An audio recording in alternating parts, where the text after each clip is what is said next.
Hey everybody, I am the Reverend Brian Blair, and you are listening to Crossroads, the show where we ask our guests each week to tell us about the intersection of their everyday life and their faith life.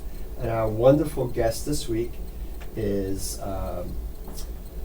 Emily Greirer. But Emily, what's your full last name? It is Emily Dolan Greirer. Emily Dolan Greirer. Or any configuration thereof. Well, let's do it right. Nice to have you on the show, Emily. Yeah, delighted. Everybody, you are listening to WHUS 91.7 Stores here, set on the campus of Uconn in Stores, Connecticut. We're glad to have you. Just a couple of announcements before we jump into the show. On August 18th, there is the steeplechase. So if you love to ride your bike and you'd like to do it for a good cause, please Google the steeplechase in Willimantic and sign up for the steeplechase and raise money for a few not-for-profits here in the area, one of them being the Windham Area Interfaith Ministry, WAME, which does a lot of good work for people in need in the area.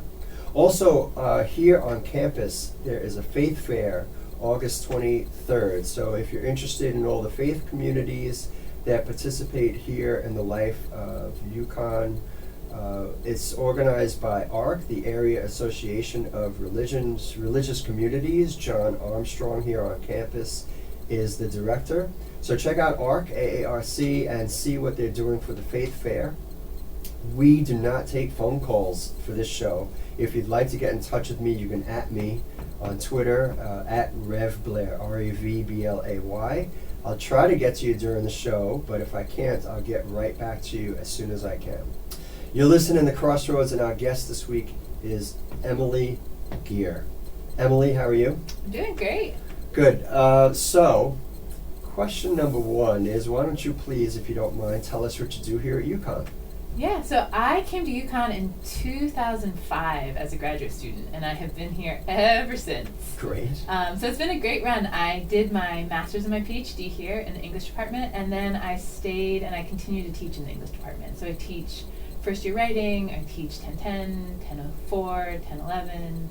I work with a lot of the freshmen and the underclassmen to developing their academic writing skills. So 1010, 1004, 1011 are the basic classes that might be considered requirements before you move on? Yeah, 1010 and 1011, I think almost everybody has to take one of those, so Okay. I'm one of their favorite people. Well, of course you are. But yeah, that's been great, and I also help with a graduate Christian fellowship. I help advise them, help them plan their meetings, and I work with a church on campus, St. Timothy's. So I've got my hand in lots of different pots here on Well, campus. let's play with those pots one at a time. Oh, yeah. Graduate Christian Fellowship, what's that? Yes, we are a group of graduate students of faith of all denominations, all different backgrounds. It's pretty open and welcoming. And we come together to do Bible studies, to read books together, to do social events.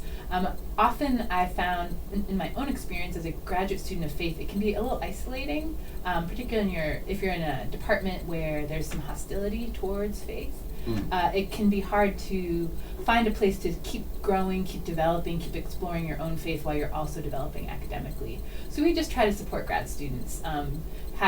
Over the summer, there's lots of social things, bonfires, game nights, dinner, just to kind of help people stay connected, not to kind of disappear when they're not in their lab or they're not in the library. Where do you do the bonfire?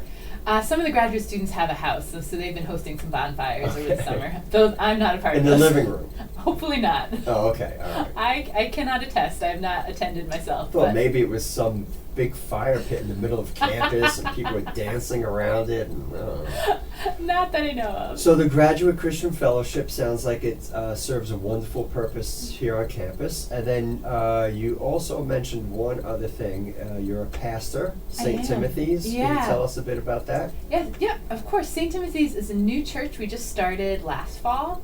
And it came out a lot of my work with the graduate students. A lot of them were struggling to find a church home for lots of reasons.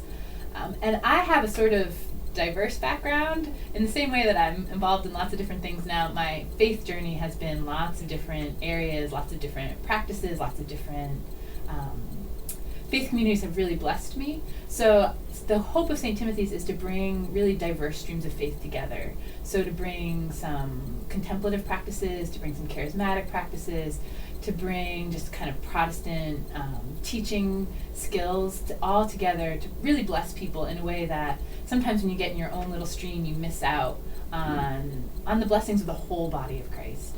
So our hope with St. Timothy's is to bring all these different streams together, all these different gifts that God has given us from different communities, kind of bring them together in a way that is meaningful and helps people encounter God. Now, you talked about Protestant teaching. Yeah. Your church is named St. Timothy. Yeah. So that is interesting. Do you want to tell us a little bit about why you guys chose St. Timothy? Of course, absolutely. So in the scriptures, in the letters, Paul is commissioning Timothy to carry the gospel to the next generation. And so that's really our hope in St. Timothy's, is that we are commissioning the next generation of Christians. We are preparing and training people to spread the gospel wherever they go. Because when you leave Uconn, you're going somewhere. You're going to impact the world somehow. We hope you're going somewhere. We hope you're going somewhere. Even if you're like me and you stay here. No, that was a different kind of joke. I'm sorry. Let me be quiet. Go on. Oh, yeah. No, it's just our hope that everybody would be a Paul or a Timothy. Everybody would be investing in someone, preparing someone, mentoring someone, or they would be going out to do the work of the gospel themselves, spread the good news with their hands, with their feet, with their words. So that's really our vision for St. Timothy's, is to empower the next generation to spread the gospel wherever they go, and to live the gospel every day. Very nice. You said you only recently got started. How long ago again? Yes, our first service was last September, so we're going into our first birthday. Oh, very good. You going to celebrate it? Yeah, well, cake and birthday hats. Really? No, I don't know. Oh, well, that sounds good. I'd like to be at that. I'll send you an invitation. Please do, if there's cake. That sounds good. Well, you are both a pastor and an English teacher. How do you feel that your love of literature influences your life as a Christian and as a pastor? Where's that overlap? Yeah, I think from my as soon as I could read, I've loved reading. Like as soon as I learned to read, my favorite place was the library. So I've always loved narrative. I love stories, and I love stories of struggle, of people like having a goal, moving towards that goal, and overcoming obstacles. And I think that's really for me, that's been the message of the gospel, is how will God help me through the struggle? How am I walking with Jesus through my life, through my experiences, through my journey? So I love hearing the stories of people who are walking with Jesus through their daily life. I love helping people to see how Jesus is walking with them, sort of that like analyzing their story of their life, bringing them perspective that they may not be able to see because they're in the middle of it. So I've always loved stories. I've always loved seeing my life as like a story that's in process, that I'm writing with God. Mother Teresa has a great quote that her great ambition was to be a pencil in the hand of God, which I think is beautiful. And I would say that has been one of my personal mantras, is I want to be a pencil in the hand of God, writing whatever story He has for me, and helping write other stories as well. Very nice. So you seem very passionate about that idea. Well, it's my great loves. Good. Literature. Very nice. Faith. People. Well, so you came to this place where you are now, wanted to be God's pencil, writing all over the world. Like I'm thinking of who's the guy who had the purple crayon? Harold and the there purple it is, crayon. Harold. You're not Harold. Thanks. But you came to this place where you are now, where you have both a love of books and a love of the church. How do you, how did you grow up with all of this, and how did it bring you to the place where you are today? Yeah, I would say this was not my plan. If you had asked me 10 or 15 years ago, what will I be doing? It would not be this. Fascinating. But I think that's so many people's stories. The place Sure. they end up is never the place they would have predicted, and in some ways that is God's grace. My intention has always been to be a teacher. My grandmother was a teacher, my dad is a teacher. My poor sister can attest that I forced her to play school all the time. Did you force her to play church? No, I did not. Only school. Only Okay, school. all right. We didn't go to church as kids. So I've always loved teaching, and I always knew that was the direction my life was going, was teaching in some capacity. But I would say like every 5 or 10 years, my vision for how I'm going to be teaching changes dramatically. When I was in college, I thought I was going to be a kindergarten teacher. So I was like doing my early childhood ed, my elementary classes, making all my bulletin boards, and then I realized this is not for me. I have just a permanent headache all the time. I have such respect for elementary school teachers. I think their work is immensely important, but it is hard work. It is so draining. So I just realized, all right, so I'm not going to teach in kindergarten, so I jumped to teaching college students, which is a kind of dramatic jump. And so I did that. I did my PhD. I just assumed that I was going to teach at a college or university. And I interviewed a bunch of places. I applied to 46 jobs around the country. Wow. I got 2 interviews, and both of them came up empty. So I was like, God, what are you doing? Like, I've devoted my life to this. I've spent, with my master's and PhD, 7 or 8 years, like studying this, trusting you that you were going to open a door at the end of this, and all I get is like a door closed in my face, one after another. So it was pretty devastating. But that was when I began to sense that God wanted me to use my passion for teaching, my love of people in a different capacity. So all I could envision up until that point was teaching in a traditional classroom, that I was going to be teaching literature in a classroom. But all these doors kept closing, and so that's when you kind of have to pause and say, God, is there something I'm missing? Like, I believe you're a good father. I believe you have plans for me to use these gifts that you've given me, but all these doors are closing. So what am I missing here? And I had been a part of a church community for a long time, and it had been really meaningful to me, but I'd never considered my working in ministry. That it just was not on my radar. And at the same time that all these doors were closing to me academically, the church I was a part of offered me a job as like a curriculum developer, like to write discipleship courses. So I was like, all right, whatever. I don't have many other options. I'll do this on the side. And I loved it. Nice. It just opened my eyes to different ways of teaching, to different ways of sharing my story, helping people understand their story. And since then, I've just never looked back. Oh, very good. So part of what I'm wondering about is how you came to where you are also as a person of faith. So you said in that little explanation there that as a child you didn't go to church, and then you talked a little bit about the church that hired you as a curriculum development person. Yeah. Oh, yeah. So how did you find your way to the church, and what kind of church? Yeah, so my parents were people of faith, but they'd been sort of burned by the church. They'd had some pretty bad experiences. It happens. It happens. It happens to a lot of people. Oh, yeah. And so during my childhood, we were not part of a faith community. We would do family Bible study, but I sort of hated it. Uh-huh. It was torture. So I was a person of faith, I believe, but it was not particularly meaningful to me. And then during college, it became more meaningful to me. I started to have some personal encounters with God where I felt like God really intersected my daily life and really spoke to me at meaningful moments that changed the course of my life. So I became really curious, who is this God? What is happening to me? How do I follow this God? This God that I'm experiencing now is very different than the God I knew as a child, of those boring Bible studies. Yeah. This is a living, breathing, very deeply personal God.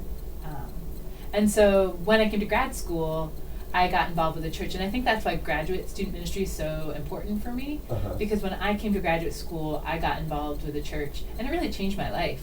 It gave me a community, it gave me a purpose, it gave me something to talk about other than all my homework and all my... right. So it really changed my life, and I think the graduate years can be really lonely years for people. They're coming from all over the country. Their entire future, entire lives are depending on 2 to 8 years of study.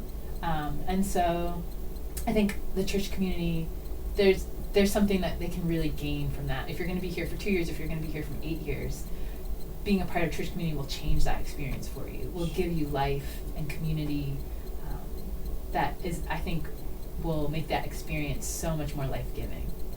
So, for what you do at St. Timothy's, that kind of leads us into wondering about that. So, what kind of programs, what kinds of things do you offer at St. Timothy's? Yeah, at St. Timothy's we focus on 3 specific things.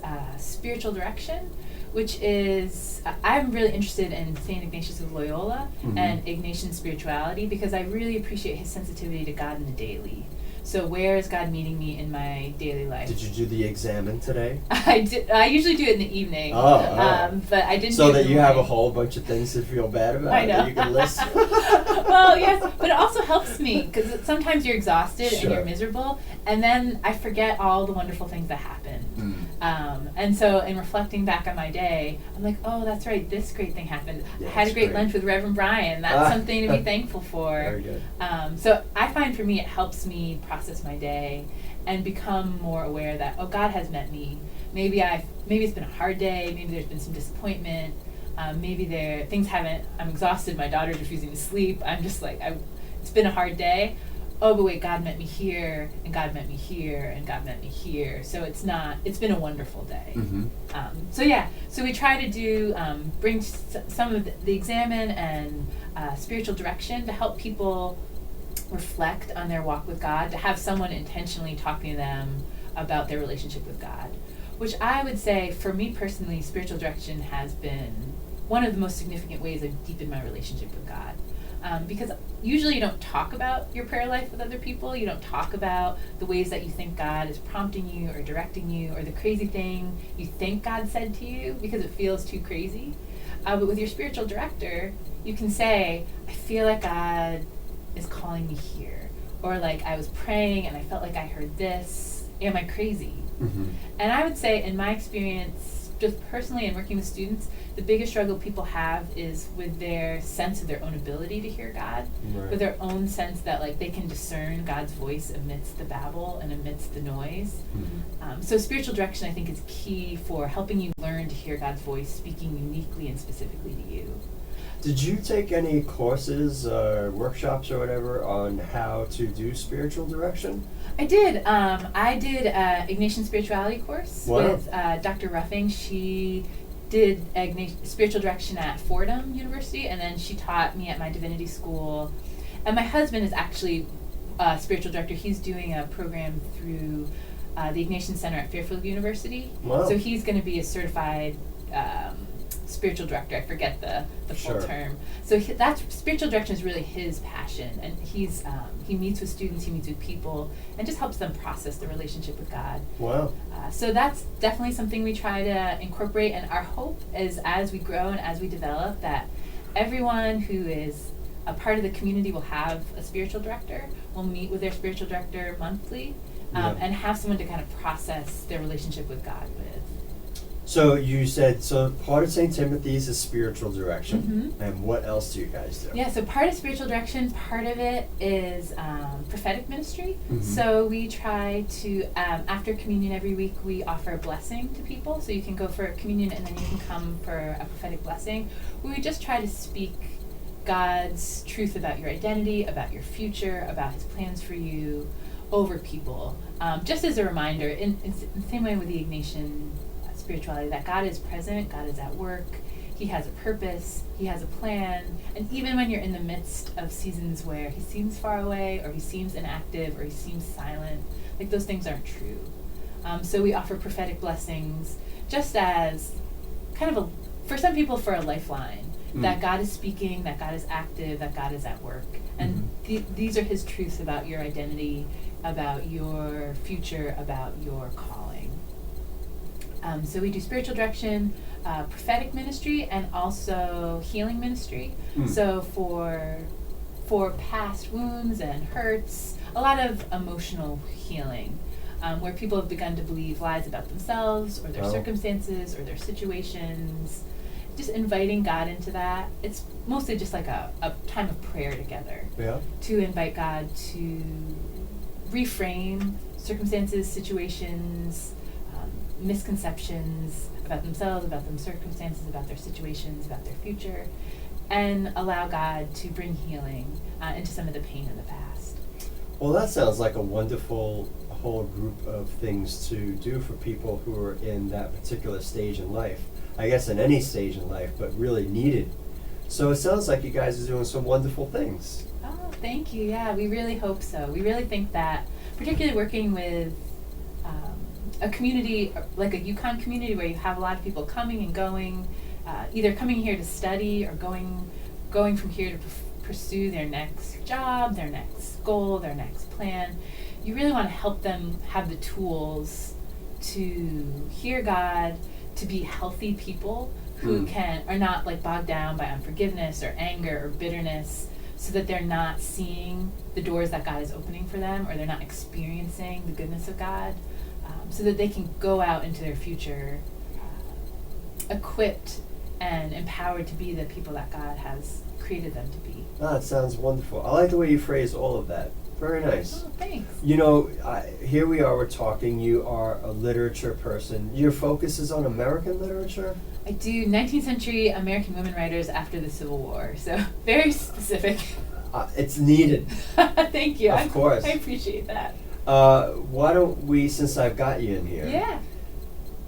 a good question might be, can you think of authors of maybe even modern American literature Yeah. who focus on faith, and it doesn't necessarily have to specifically be Christianity, but they weave faith into their writings in such a way that they're helping to shape the conversation? Yeah, absolutely. There are some really excellent modern writers who are people of faith themselves, and sometimes you see the faith in their writing, sometimes you don't, but Marilyn Robinson is famous and beloved. She's written a Gilead trilogy that starts with kind of it's stories of people in transition in their own faith. I think the first one is about a pastor who's kind of in transition, and then they go from there. And then, so Marilyn Robinson is a brilliant writer. Wendell Berry is famous for his poetry, his stories, his eco-criticism. I just tweeted Wendell Berry this morning. Oh, yeah, you did? Yeah. Yeah. He's excellent. And I know his work is he's doing really interesting work, also just being aware of like the land and the world that we have in creation. Marilyn Nelson, right here at Uconn, she is a really gifted poet and writer. She wrote, I teach this text a lot, it's a wreath for Emmett Till. So grappling with racism and a really heartbreaking historical events. So she just won a major award for her work at like the intersection of faith and literature. So she's excellent. And I would say my personal favorite, if I can put a plug for my personal favorite, is Christian Wyman. He is wonderful. He is a poet. He was the editor of Poetry Magazine for years. Wow. And he has just this amazing story himself of being this famous poet. I mean, when you're the editor of Poetry Magazine, you are at the top of the poetry profession. And then he fell in love. So he's at the top of his professional career. He's at the top of his romantic experiences. He fell in love with this amazing female poet. They have this great love story. And then he finds out he has very serious cancer. And through that journey, comes to faith, begins talking regularly with a pastor friend, and has this profound faith experience. And now he teaches at Yale Divinity School, and he wrote this brilliant spiritual autobiography called My Bright Abyss, which weaves together his poetry and his personal journey. I read that book and I was like, I need to study with this guy. So I went and I took courses with him, and he is as humble as he is brilliant. So I cannot speak highly enough about Christian Wyman and his poetry, which is excellent, but particularly his spiritual autobiography, My Bright Abyss, which is brilliant. Okay. Well, thanks for all the recommendations. Do you feel like anything from that list, do you notice if it's shaping conversation? Well, in Christian circles, I know these people within Christian circles. So in Christian circles, Wendell Berry, Marilyn Robinson, these are Well, take Wendell Berry, for example. Yeah. What's he doing that's helpful? I mean, I think he's drawing our attention to our responsibility to the created world, to creation, a love of the land, a love of rootedness in the land. So for the people who I know who are Wendell Berry devotees, They feel like he talks about community and rootedness in a way that is really needed in today's world. I myself am not a huge Wendell Berry fan, but I know several people for whom he has been life-changing. They can they can list off all his books and like every character and how that changed their life the moment they read it. Well, we could be at that question for a long time. I know we can. But thanks for just sharing a little bit to get the Yeah. ball rolling. Maybe for everyone listening out there, now they have some ideas about some more summer reading that they haven't gotten around to yet. Thank you. When you are teaching, you get to choose your book list? I do, yeah, which is one of the best parts of teaching at Uconn. So what are some that you specifically choose? Now, I know you're teaching at a public university. You can't obviously talk about faith in a very overt kind of way, but part of what the show is all about is how people live holistic lives, right? We don't kind of bifurcate like this is what I do on Sunday and this is what I do on Monday, but I'm a whole person and I bring my whole self to everything. So as you're choosing your book list, do you feel like your faith influences your choices in any way?